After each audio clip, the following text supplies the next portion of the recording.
The oldest and strongest human emotion is fear, and the oldest and strongest type of fear is trepidation of the unknown. When we were children, our parents told us that monsters didn't exist, but we were sure that something was lurking under their bed or in the closet.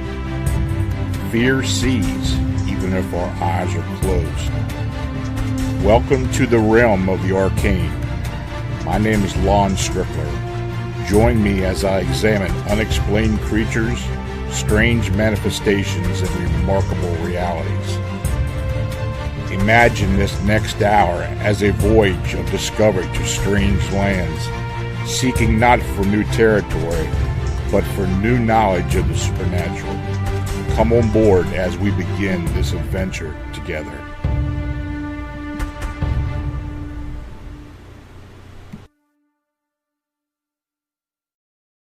Hey folks, good evening and welcome to another episode of Arcane Radio, where we explore the unexplained here on the Paranormal King Radio Network. I'm your host, Lon Strickler, coming to you within a cannon shot of historic Gettysburg in the cryptid Mecca of Pennsylvania. Thank you for joining me. Now, before we bring our guest on, I want to talk about a case. I recently received a telephone call from a witness who I'll refer to as DF, who lives on his farm with his family near Freeport, Pennsylvania, in Armstrong County, Pennsylvania. On October 11th, 2013, at approximately 5:30 p.m., DF was in his recording studio, which is a separate building on the property. A client was playing the piano at the time, and DF walked to the adjoining kitchen to get a glass of water. When he looked out the window, he noticed a large winged being descending from the sky. He described it as an owlman with wide feathered wings that had a longer feather spaced 6 to 7 inches along the bottom edge of the wings. The head was round with large black circular eyes, small owl-like ears, and a short hooked beak. The body was 5 foot in height and shaped like that of a human with legs ending in 3-toed talon feet. The feathered body was light to dark tan, and the wingspan was 18 to 20 foot.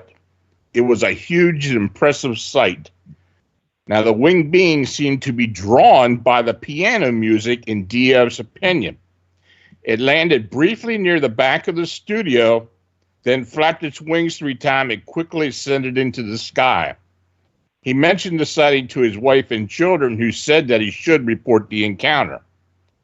A few days later, DF was once again in the recording studio. There was another client playing a piano. As DF briefly stepped outside, he noticed the same winged being descending near the studio. This time, it must have seen DF, then it quickly flew away.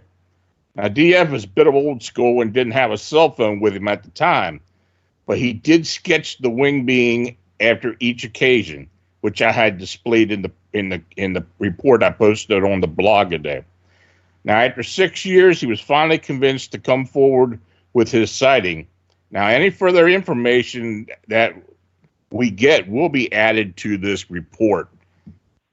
So, it's the first owlman sighting I've gotten in Pennsylvania, I believe. But it's an area where there's been a lot of reports on a lot of different things, and my guest is probably going to be talking about that as well. So let's get started with the show. Tonight, I welcome Pennsylvania UFO Anomalies Investigator and colleague Stan Gordon to Arcane Radio. Now, Stan began his interest in the UFO subject and other strange incidents at the age of 10 in 1959. He began in field investigations of UFOs and other mysterious events in 1965 and is the primary investigator of the December 9, 1965 UFO crash recovery incident that occurred near Kecksburg, Pennsylvania. Stan is a former PA state director for MUFON and has been involved with the investigation of thousands of mysterious encounters throughout the Commonwealth of Pennsylvania. His 3 books, Really Mysterious Pennsylvania, Silent Invasion, the Pennsylvania UFO Bigfoot Casebook, and The Astonishing Encounters, Pennsylvania's Unknown Creatures, are the culmination of his extensive field research. Stan has recently featured a documentary film, Invasion on Chestnut Ridge. His website can be found at www.stangordon.info. So, Stan, thanks again for joining me. Lon, thanks for having me back on the program. Bear with me. I've got somewhat of a cold trying to come on. Oh, jeez. Well, I can understand that. I've been losing my voice all week. Yeah, I know that is. Yeah. So, what's the deal with Armstrong County? What is going on? I know you've been getting a lot of reports up there, and we've had some past reports up there as well. So, what's been going on? Well, Armstrong County is one of the counties outside of Pittsburgh where there's always been a lot of history of sightings. And as I have talked to you about this, we're having the largest surge of UFO sightings, Bigfoot cryptid encounters we've had for years and years. I mean, it started in January of last year, 2018, and it continued through the winter, all throughout the year, right through this year, right through the winter, right through the last couple of weeks. And we're not getting the huge numbers of reports like we had during that 73 outbreak, but we're getting continuous, very detailed accounts from a lot of very credible witnesses of some very, very strange cases, which we'll talk about. But I've been up in Armstrong County investigating sightings, I'm going to guess, going back to at least the late 1960s. And there's always been a lot of UFO history. I had a report of a daylight UFO sighting up in Armstrong County within the last week, actually. And but there's been a lot of history of Bigfoot activity up there. There's a lot of reports of the mystery cat sightings, panthers, mountain lions, which that's not that unusual. But of course, officially, they're not. They've been long gone from Pennsylvania for many, many years. Of course, we all know they're out there across the country, but people continue to report them almost yearly. The Black Panther reports are much stranger. That's another story. And we've had Thunderbird sightings in that area, all kind of other phenomena. And I've been up there in the last 2 years investigating Bigfoot incidents up in Armstrong County. I know in the last few weeks and months, we've had numerous reports from right on the border of Westmoreland and Armstrong County of screams and howls and strange footprints being seen and photographed and weird creature reports. And it's just been ongoing. And so it's amazing what's going on here in southwest Pennsylvania. And a lot of the reports we're getting are in daylight. And many of these encounters, even with Bigfoot, have been at very close range. So we've got some very amazing stories we can discuss tonight. And, we've talked in previous shows about some of the very strange aspects of Bigfoot that I began to uncover back in 1973. And, I wrote my Silent Invasion book about it, and I got into great detail about certain indications that there may be more to Bigfoot than just an unknown primate. And interestingly, so many of the reports from the general public last year through this year and recent months, the same thing is coming in from so many different people who don't really know anything about the subject, are reluctant to even discuss what they encountered, and they're bringing up that strange element to so many of these reports. Yeah, I know I've been receiving Bigfoot reports up there in Armstrong County as well, especially on the Allegheny River, areas North Buffalo, Ford City, Katanning. People have seen them fishing in the river. They've had rocks thrown at them. Fishermen have been on the bank and have had rocks thrown at them. It's been a lot of activity that have been reported to me.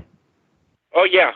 And, we're hearing more reports of people telling us that large branches, very heavy, large rocks, actually like small boulders. In some cases, they're really too heavy for people to even lift. And yet these creatures apparently are propelling them with ease at people in different areas, even at canoes and at small boats close to the shore.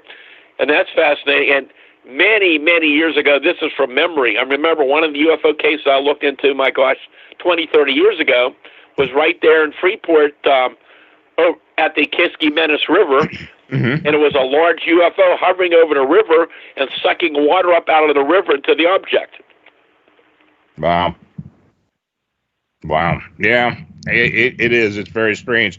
Well, like you mentioned to me also, this the Butler gargoyle sighting wasn't that far from there as well. No, I mean, that's one of the bordering counties up in that general area. Mm-hmm. Butler County is another extremely active area. Again, I've been up there since the 60s, and some amazing, very weird UFO cases were occurring in the late 60s up there. We've had multitudes of Bigfoot encounters and cryptids and UFO reports and all kind of strange incidents throughout Butler County. They go on year after year. But this case in particular, the Butler gargoyle, this occurred back in March of 2011. And I got to know the witness and his family very, very well. He's very professional. And what was interesting was within days after his observation, apparently other people independently reported seeing the same creature up in the same general area.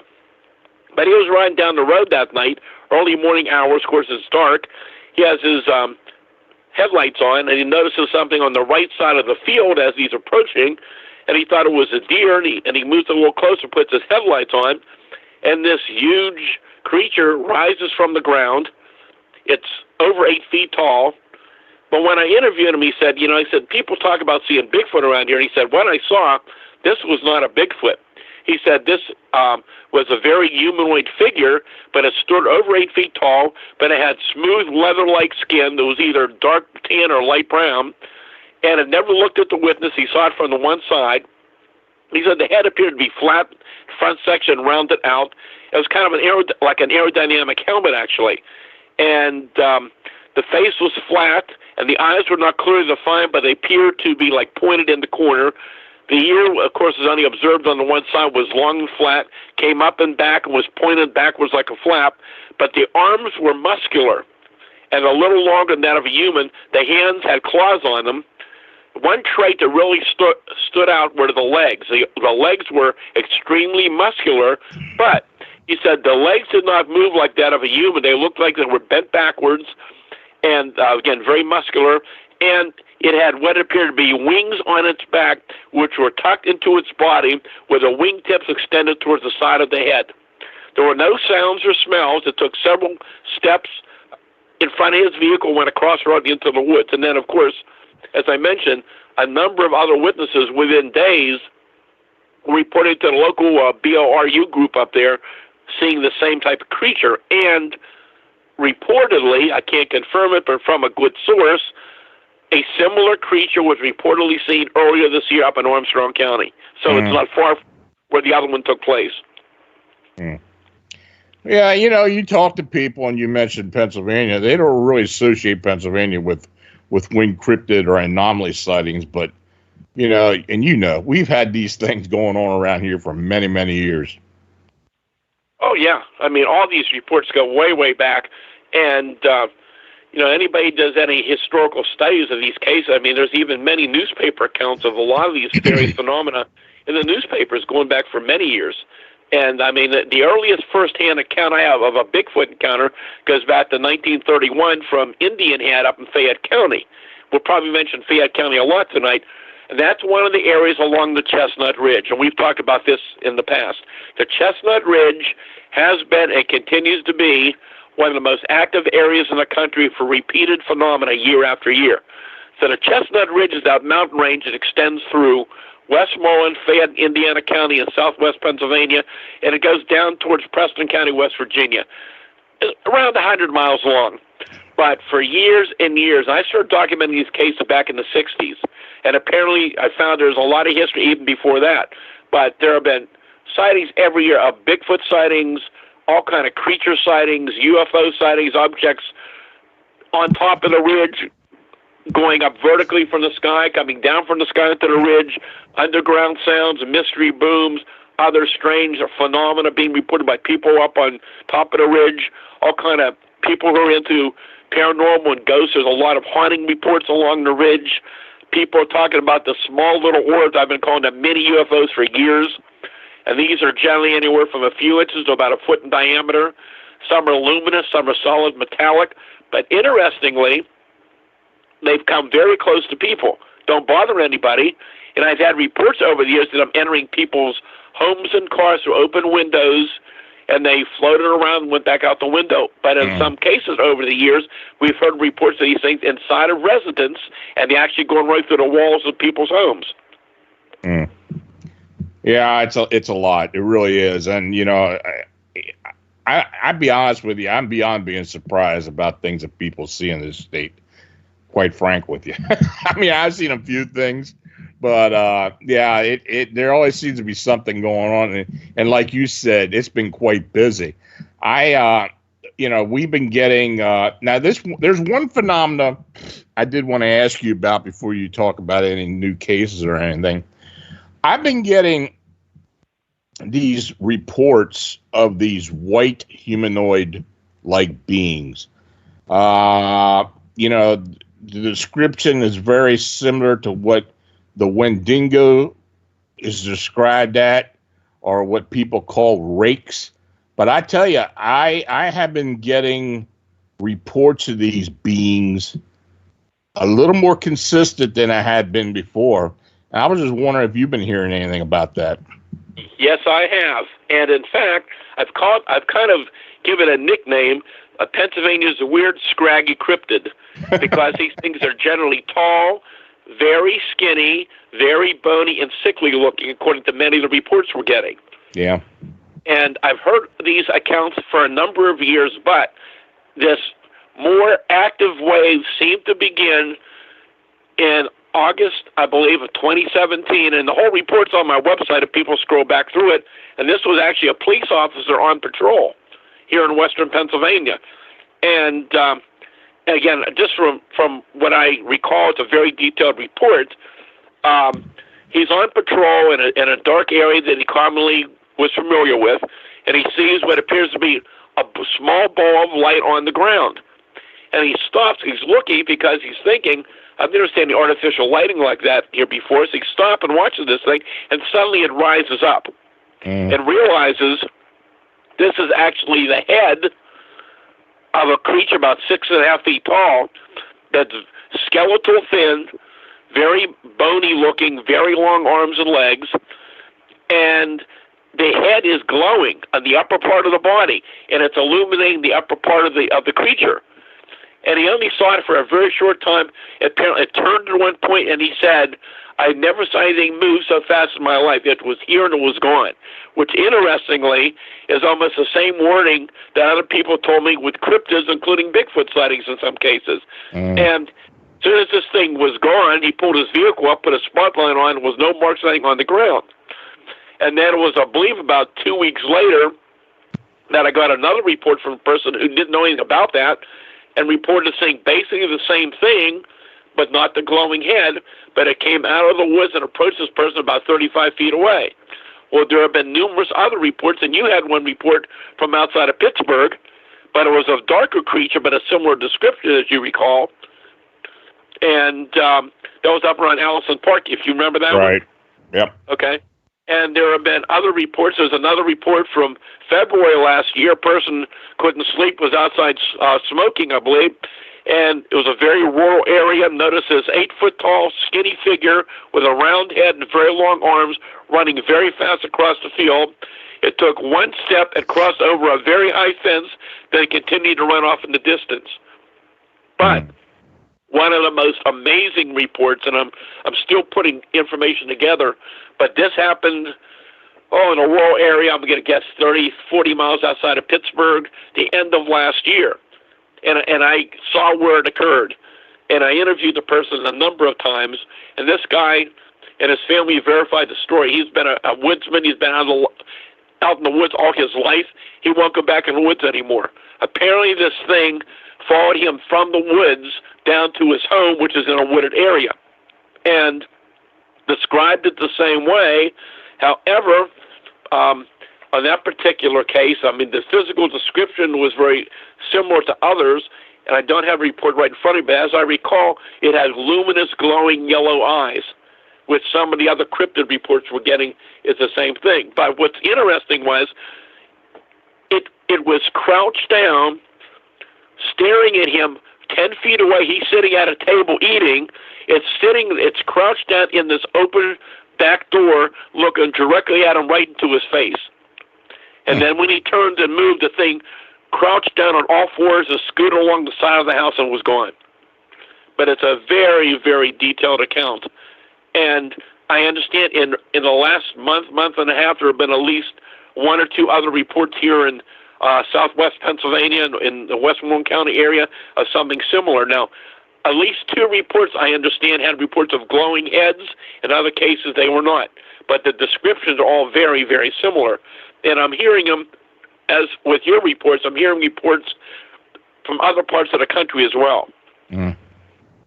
Yeah, the few reports that I really thought were interesting were the ones I got about a year ago out in Cambria County by Wilmore Reservoir, which is just north of Portage. Yeah. And now Butch and I had some upright canine reports in Portage. And in fact, we had 3 or 4 reports of sightings within the town itself. And there are a lot of coal mines around there. So we're thinking that maybe this is where they're hiding at. But anyway, in Wilmore Reservoir, I had a total of 4 reports of these white humanoid-like beings on the shore of the reservoir. And 2 of them were near the dam, and another one a little further up, and then there was one in the woods toward the north part of the reservoir. The one was described as looking like a dog man or upright canine, but the other ones were this, like you said, this scraggly looking, emaciated type humanoid. So yeah. I don't know what this is running around. Of course, every time I start talking about this, people start saying Wendigo, or rakes or flesh gates or whatever you want to call them. I don't know what they are, but I do know that more people are seeing them. Well, I can tell you, Lauren, I've been doing this for a long time, but this is 60 years of research for me this year. And surprising to most people, I've never personally seen a Bigfoot or UFO myself. Right. Saw a lot of evidence over the years, interviewed thousands of witnesses. But I can tell you, in the last few years, the strange reports are getting stranger. And you're getting more cryptid reports of things that are not either never been reported before or are not commonly known. And I'm getting everything you're getting. And we're getting this type of scrawny-looking, bony creature to what some people call the Dogman reports. Of course, we're getting Thunderbird reports. We're getting floating cryptid sightings. I mean, just all kind of weird. And they're really good, detailed reports. And the witnesses all appear to be very credible. None of them want any publicity. They're giving me very detailed accounts, and many of them are giving me interesting details that is not a commonly known thing. And various people are describing the same thing. And let me tell you, in the last several months and even the last couple of weeks, I mean, I've interviewed hunters. I've interviewed people who've been out in the woods all their lives. And I'm telling you, some of these people I look at face to face, and I mean, some of them are almost in tears. Yep. Many of them are emotionally very, very shook up. I remember one hunter, an experienced hunter I interviewed several months ago from northern PA.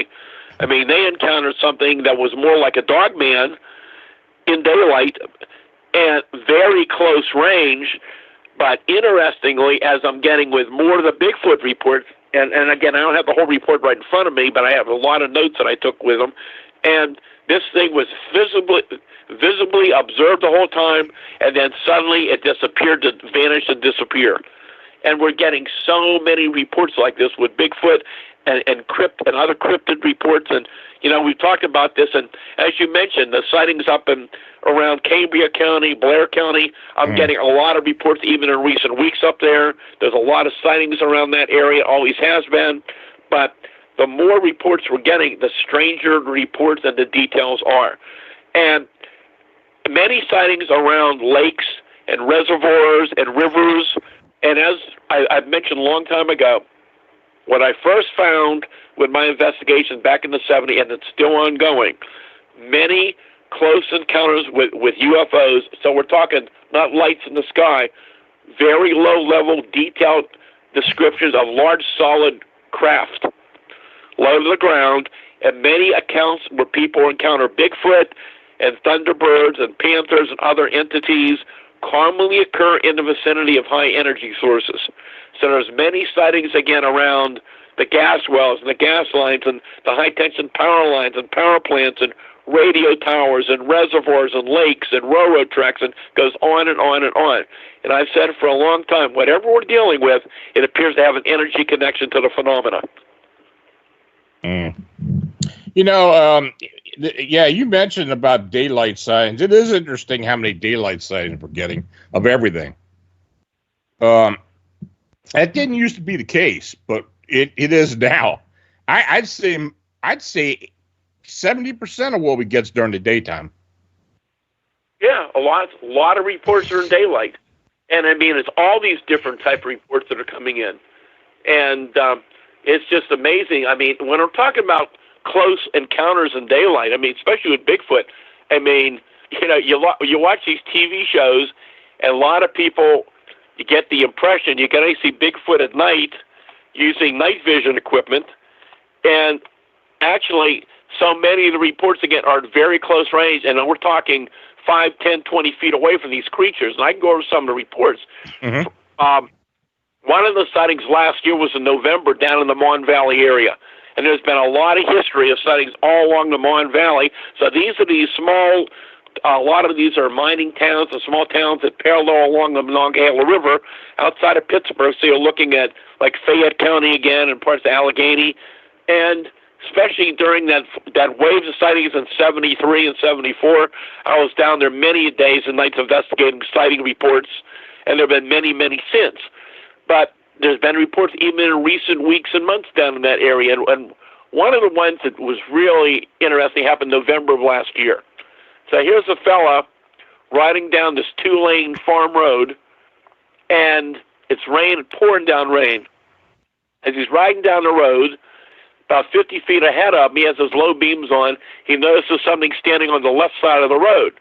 He turns on his high beams and moves forward, and this huge 7-foot-tall, hair-covered Bigfoot just steps out in front of his car, literally 5 feet in front of it, stands there in the middle of the road with luminous, glowing red eyes staring into his face. And he just couldn't believe what he's seeing. I mean, it was so close at that point that he couldn't see the bottom of its legs or arms because it was so close. And then it turned and began to take long strides up this little hill, and that's when he got a good look at it. Even he saw the hands of the creature. I mean, he described this thing from head to toe.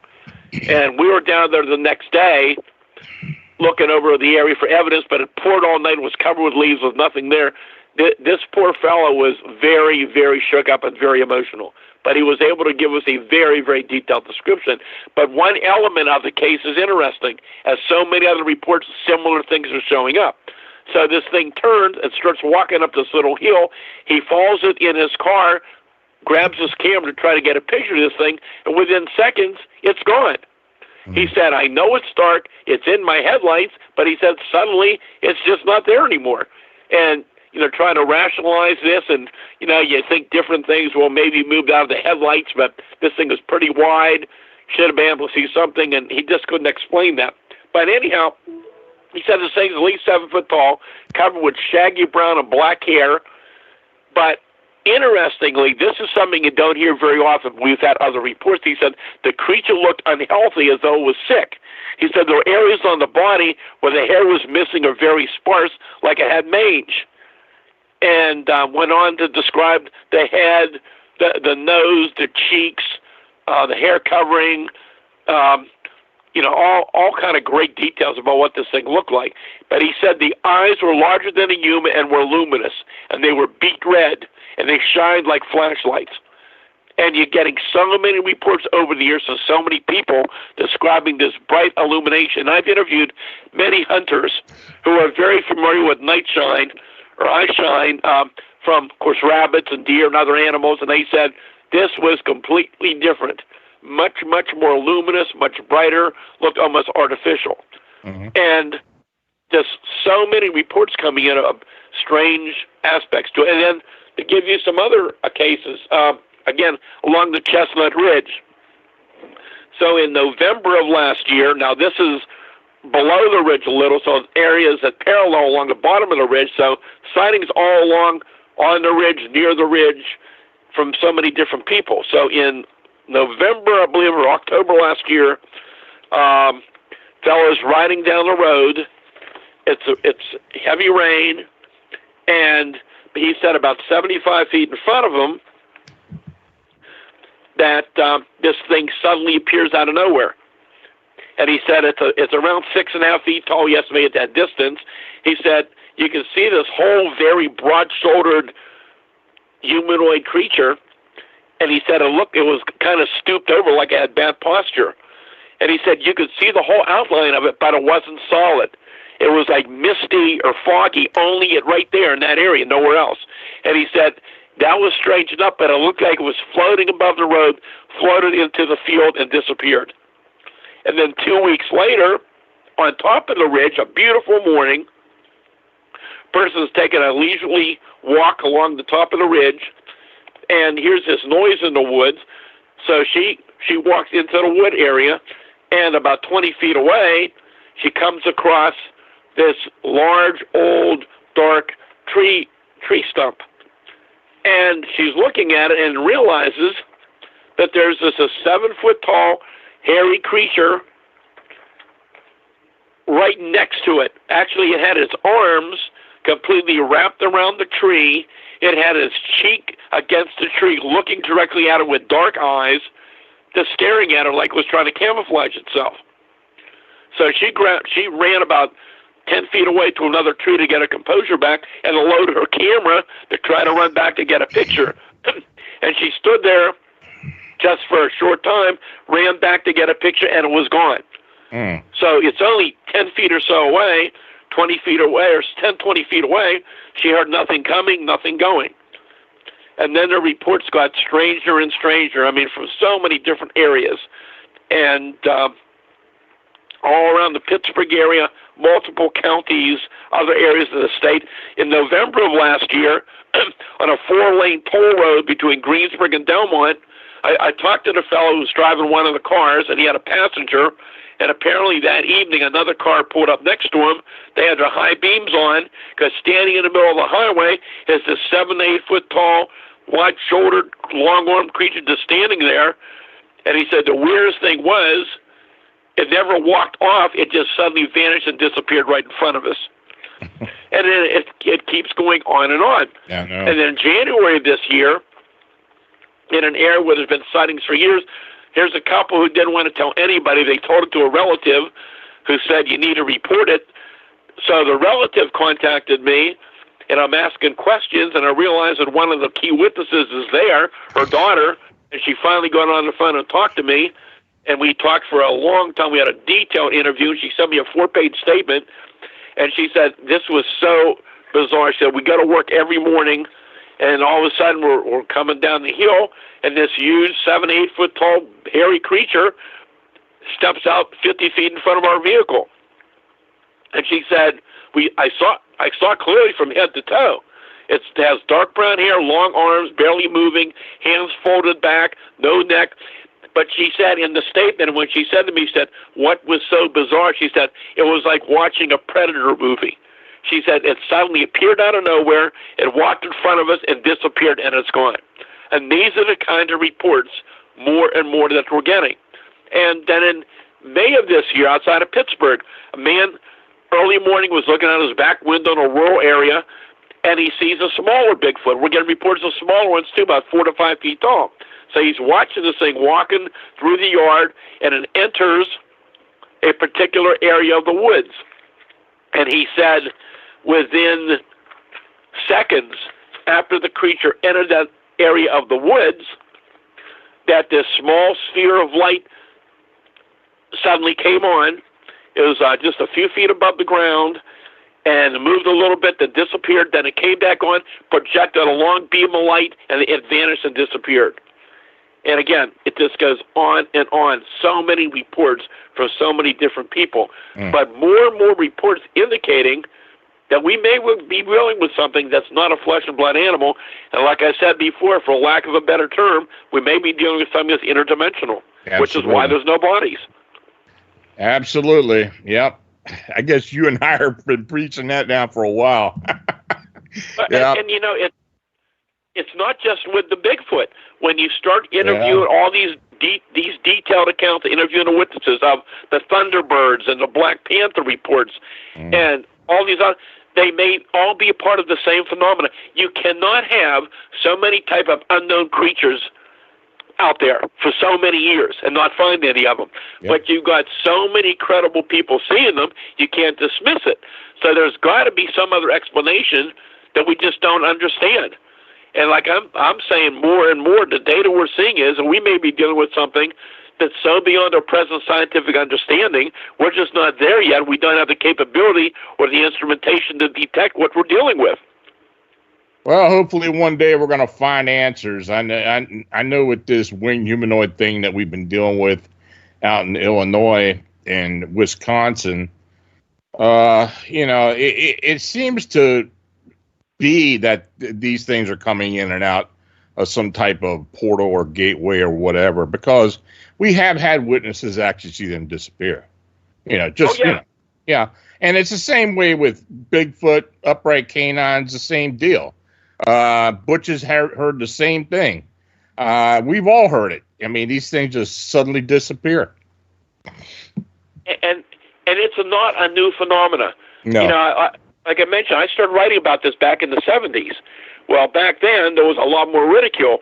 Now, in the last few years, because, I do a lot of radio shows, and I'm in contact with a lot of people, and I'm seeing a big difference from the response of the people in the Bigfoot field who used to dismiss all these type of reports. But now they're beginning to ask the same questions, like, where are the bodies? And they're getting the same kind of reports. And in the last few years, all over Pennsylvania, all throughout the country, many Bigfoot researchers are out in the areas where there's a lot of history of Bigfoot activity, are seeing orbs, strange light phenomena, so they're experiencing things themselves. Yes, sir. You're right. And it is astounding how the Bigfoot community has kind of become more open-minded with this. And you and I've been tired of getting criticized for mentioning it all these years. But people are starting to go with it. We can't really prove anything yet, but you gotta think that something else is going on. So there you go. Anyway, I've got people in the chat room that would like to have you talk about Kecksburg, and talk a bit about what happened from the beginning and such. But is there any new information? I know you had the Kecksburg Festival a little over a month ago. Was there anything brought up there that could be part of what was going on back then? Well, it was probably the biggest festival they've ever had. I mean, the firemen, this has turned into a huge international, or I should say national event. People from all over the country keep coming in for it. We had thousands and thousands of people there, literally. And, I was just so jammed, I was losing my voice there because I was talking for so many hours for 3 days. But got a lot of interesting new cases of all kind of things going on, and many witnesses who had seen things in recent weeks and months. I did run into a few new Kecksburg witnesses, so these are people probably in their 70s and 80s, and, they didn't make any big deal of it. They just said, I was here that night, I was a kid, I saw the military and all that stuff, but it was just confirming other information we had. Mm-hmm. And that's what it is. We've heard so many stories. There's so much interest in the case, regardless of what it was, and we may never know the truth. And I can only say, and I'll give you a little bit of history of it too, but sure. December 9th, 1965, Thursday night, I'm 16 years old. I'm already interested in the phenomena. I'm tuned in to KDK Radio in Pittsburgh. They have a talk radio show called Contact, and Mike Levine is the host. He's now deceased, unfortunately. He had a guest on who was Frank Edwards, who you recognize the name. Right. And Frank Edwards had written some books on strange occurrences and UFOs, and didn't call them UFOs then, he called them mainly flying saucers. And I wanted to listen to see what he had to say. Well, the interesting thing about that show was almost the entire program was now concentrating on the breaking news story coming in of this brilliant fiery object seen from Ontario, Canada, over Michigan, Ohio, and Pennsylvania. And initial reports were that whatever this thing was, it apparently came in over the Pittsburgh area about 4:47 p.m. So it's just getting dark in this area. And the radio stations, TV stations, newspapers, police departments were jammed with calls from people who saw this object. And some people actually thought it was an aircraft that was on fire, and so reports were very prevalent. Well, again, there was a lot we didn't know that night. And but the reports got even more fascinating that evening as reports came in that whatever the object was, that apparently fell into a wooded ravine in Westmoreland County. So it's about 12 miles from Greensburg, around 40 miles from Pittsburgh, depending which route you go. And the thing apparently fell, and the reports were coming in that the military was now arriving in the Kecksburg area to search for an unidentified flying object. Well, that was an amazing story that night. And I wasn't even driving yet. I couldn't get out there. And I'm running back and forth between the old black and white console TV and the radio trying to get the latest reports. But I'm documenting everything as it's coming over the news. And the next day, I try to start to find information about it, but there was very little information out there. There was very few names in the paper. But I began to collect all the information. It was the headlines on all the local papers, the Pittsburgh papers, the Greensburg paper. It made national news. And then within a couple days, and actually the next day, the official explanation already was that, yes, there was a thorough search of the woods by the authorities that night. They found absolutely nothing. And authorities said it was just imagination of witnesses. They had seen a bright meteor in the sky, but nothing had fallen to the ground. And so officially today, it's listed as astro, so it was a meteor according to the government. But there was a lot we found out since then. And I tracked down hundreds of people who were involved in the case over the years. And what I found out later was that this thing was seen again over a large area. I've concentrated most of my investigation from the Pittsburgh area, from the sightings into the activity that took place around the impact site, around the crash site, because it's so fascinating, the multitudes of people I interviewed and tracked down. So these included witnesses who saw the object in the sky, people who saw the object come overhead and drop into the woods, people who went down into the woods soon after it fell and came across that large metallic acorn-shaped object semi-buried in the ground that was big enough for a human to stand inside of, maybe 10 to 12 feet or more in length, about 8 to 10 feet in diameter, shaped like a big metallic acorn, kind of an off gold bronze color, but interesting. And there were witnesses standing within feet of it, I mean close enough to touch it. And there's no weld marks, no seams, no rivet marks on it. On the raised up part, like you have on the back of an acorn. Witnesses said they saw what appeared to be raised up markings that look more like symbols on the surface. And, I mean, it's a fascinating story. So what we know happened was, first you had the civilians come in. Then you had volunteer firemen coming in because they were activated because of all the reports around the area. People thought it was a possible downed aircraft. So the firemen are out looking for a possible downed aircraft in this very large wooded area. But some of the civilians, and of course they didn't know this at the time, that some locals had already found it, but then some of the firemen came across the object, and then the military came in. And once the military came in, the whole area was cordoned off and everybody was told to leave. The military didn't know that others had already gone down there before they arrived. And I can tell you, you couldn't possibly see where this thing fell from any of the surrounding hills or highways. You had to be standing down there at the bottom of the ravine in the woods to see where it came down. So until some of the locals could pinpoint the location for some of the authorities, they would not have known where it came down. Yeah, you know, what do you think of this theory? And that's what I'm calling it, a theory, that this may have been the Nazi bell or something to do with the Soviets. Well, there are multitudes of theories from the time it happened. And, you know, the 50th anniversary It's 54 years later, but after the 50th anniversary, I believe, from what I remember now, I believe there were 4 different theories brought forth again from different people who all believe they have the right theory of what the Kecksburg object was. But again, theories are wonderful, ideas are wonderful, but if you don't have the proof and evidence, it means nothing.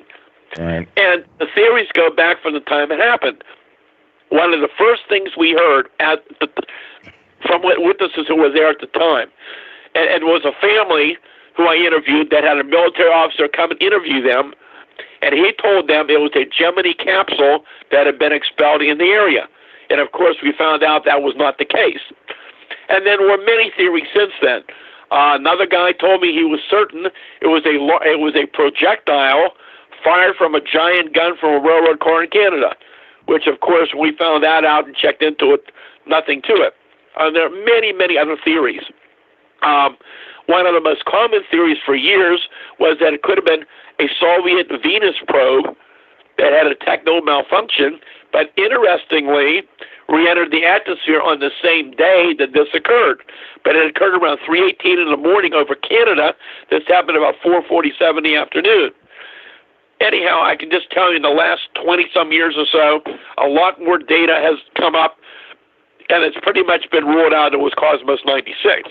Right. And then another theory, among others, is the Glock, the German bell, but I've seen no evidence the two are related, and I'm no expert on the bell, but I talked to people who claim to have a lot of knowledge of it over the years, and I've seen no evidence that it became a reality. There's no doubt that the Germans were working on that project, but of course, depending on what you read, it was either some type of time machine or some type of anti-gravity device, but it just doesn't fit with what we know from what our witnesses tell us. And, you know, Lon, I've always been very careful with this case because I keep an open mind to all possibilities to what this thing may have been.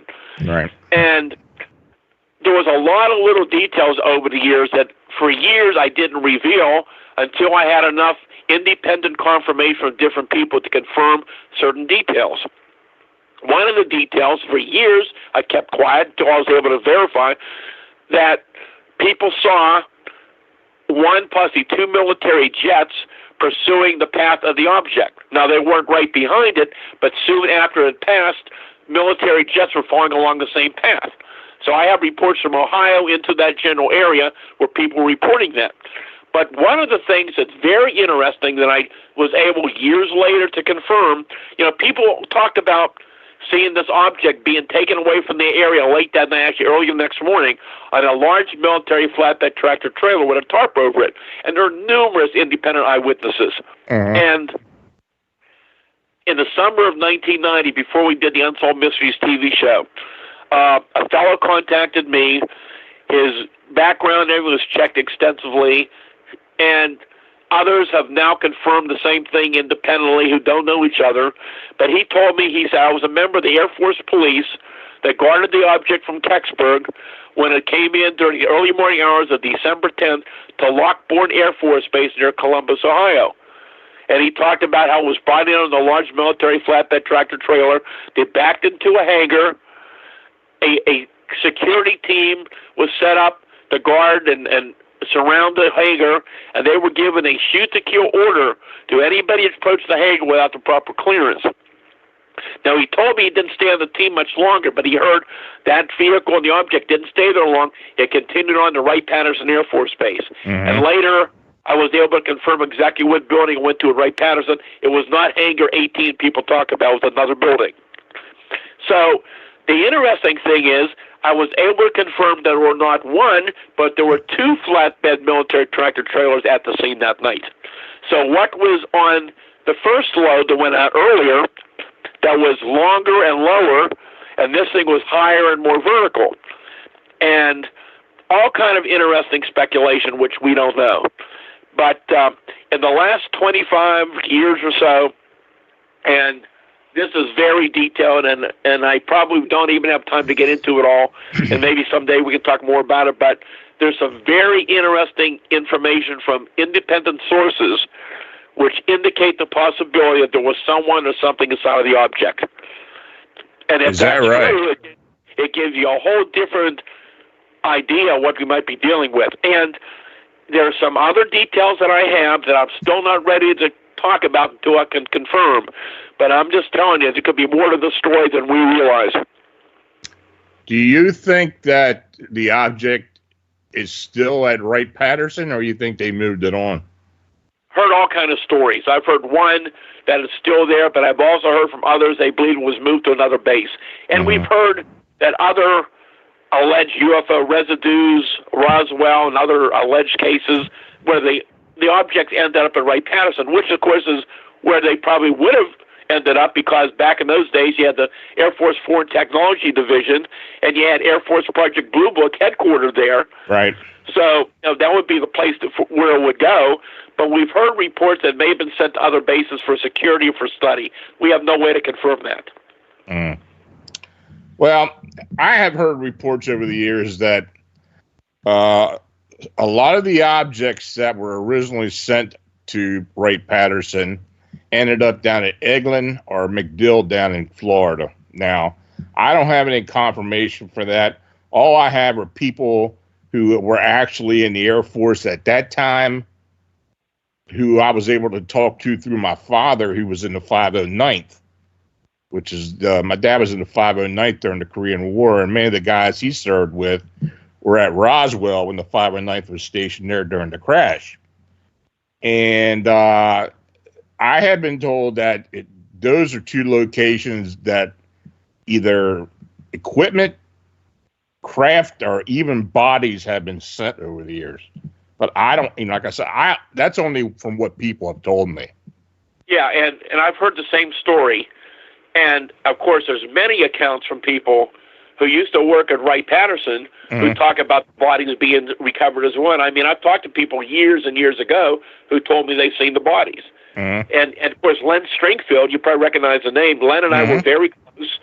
And Len was I guess you'd say, kind of the godfather of UFO crash retrievals. He's the one who began to bring all this out back many, many years ago about the fact that there were other UFO crash and recoveries around the country and around the world.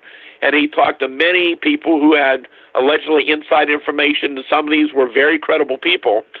And Len and I worked very closely, and, we talked quite a bit, and he was on to something. And I've had similar accounts over the years as well. Hey, back at that time, back in the 60s, when they had those type of recoveries of something like that, was NASA actually in charge of that at the time? I'm no expert in this area, but there were projects going on that documents and other information came forth that NASA played a part with other agencies in some of the recoveries, but they were not the primary source. Yeah, okay. Because I have heard a few things over the years about NASA being involved somehow. I actually talked to a guy that lived down in Cocoa Beach who worked for NASA, and he brought up something about the Kecksburg incident to me. And he said to me that he was told that NASA was actually part of the team, or the team, that was working on that recovery. So, and he's not the only person that told me that. I have heard a few odds and ends over the years, so I just didn't know. Okay, well, but in regard to Kecksburg, I tracked down many people, of course, even many of the reporters who were on the scene that night, who either interacted or saw military equipment or personnel. So many people, and again, this made national news at the time. We know there were Air Force and Army personnel at the scene. But I also, many, many years ago, interviewed people who told me they either saw or interacted with what appeared to be NASA personnel also on the scene. Wow. And the whole point is, what was so important down there that the government responded the way they did? And to have armed soldiers, and some of these people went public over the years, by the way, but you had armed soldiers, according to these accounts, they're on other people's private property on farms out there, aiming their weapons allegedly at witnesses trying to get down to the crash site to stop them. Yeah. Where did that kind of jurisdiction come from? Yeah, that's what I'm wondering. Was you believe the state was notified at the time? The state? Yeah. You mean like? Oh, like the governor and such? Yeah. Okay, well, that's another whole story. And Grant Cameron, you're probably familiar with Grant up in Canada? Mm-hmm. Okay, well, Grant, is a very good investigator. And on his website, you can find his whole investigation into the Kecksburg incident. And I don't have it all right in front of me now. It's been a while since I've looked at it. But he, based on research that I did on the case and Leslie Kane and others, he went to now his expertise is he would go to the libraries of U.S. presidents to see if there was any documents that would associate the president with UFO cases during their time period. So he went to the Lyndon Johnson Library and found something very fascinating. And I've seen the documents. And it was what happened the next morning at the Lyndon Johnson Ranch after the Kecksburg incident. And from memory, who was there the next morning? All the Joint Chiefs of Staff, the director of NASA, his science advisor, the governor of Pennsylvania, and I believe it was a couple of days later he met with what was the director of what was then the person who was in charge of the agency that I believe was precursor to the civil defense. So there were a lot of key players that would have been involved in a situation like this, coincidentally at the ranch the next morning. But you can go back and get all the details on his website. Who was the governor back then? Was it Scranton? I believe that's who it was. Yeah. Interesting. Yep. Yeah, I always wondered that. I wanted to ask you that once before because you would think the you would definitely think the governor had been involved somehow, but I just wasn't sure. Interesting. Well, yeah, Stan, I tell you, we're going to have to probably do a whole show on that one day because what I'm going to do is I'm going to dig into everything I've got and try to pull some things out so I can ask you about it because I'll be quite frank with you. I've heard so many bits and pieces over the years. It's kind of hard to correlate any of it, to be honest with you.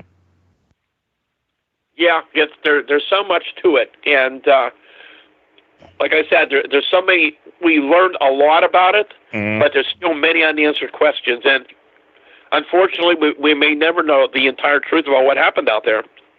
Yep. Well, Stan, why don't you tell us about what you got coming up and anything else that you want to tell us about and how people can get a hold of you? Yeah, well, they can reach me. You can go to my website, which is stangordon.info, I-N-F-O, and there's phone number and email information on there. They can keep checking the website for a lot of events still coming up this year and a lot of sightings, and I keep updating it. But I've been very busy all year doing a lot of different lectures, different places, and actually next Friday, September 6th, I'll be speaking at the Grand Theater in Elizabeth, PA, down in the Mon Valley. And September the 8th, I'll be at the Apollo Historical Society. So you're right there in the Armstrong County area talking about all these subjects. And then there's a very large new paranormal event scheduled for November 9th and 10th this year. It's the first Western Pennsylvania Conference on the Unexplained at the Ramada Inn in Greensburg. There'll be local and national speakers. Nick Redford's coming in. I think the Mountain Monster guys are coming. I'll be speaking there. But it'll be a fascinating Saturday and Sunday, and there's information on my website about it now. And there's many other events being planned for this year, next year already. There's a huge public interest in these topics. Oh, absolutely. There definitely is. Well, Stan, thanks again for coming on, and I'll be talking to you very soon, quite sure. All right, Lon, have a good evening. Thanks for having me back on the program. You take care now. All right, good night. Now, if you have an unexplained encounter or sighting, feel free to contact me through the Phantoms and Monsters blog site. My recent book, Alien Disclosure, Experiences Exposed Reality, is available on Amazon.com. Just search my name, Lon Strickler, and all the titles will appear. I want to again thank Stan Gordon for joining me this evening, and I want to thank you for listening to the show. Good night, and have a safe and enjoyable weekend.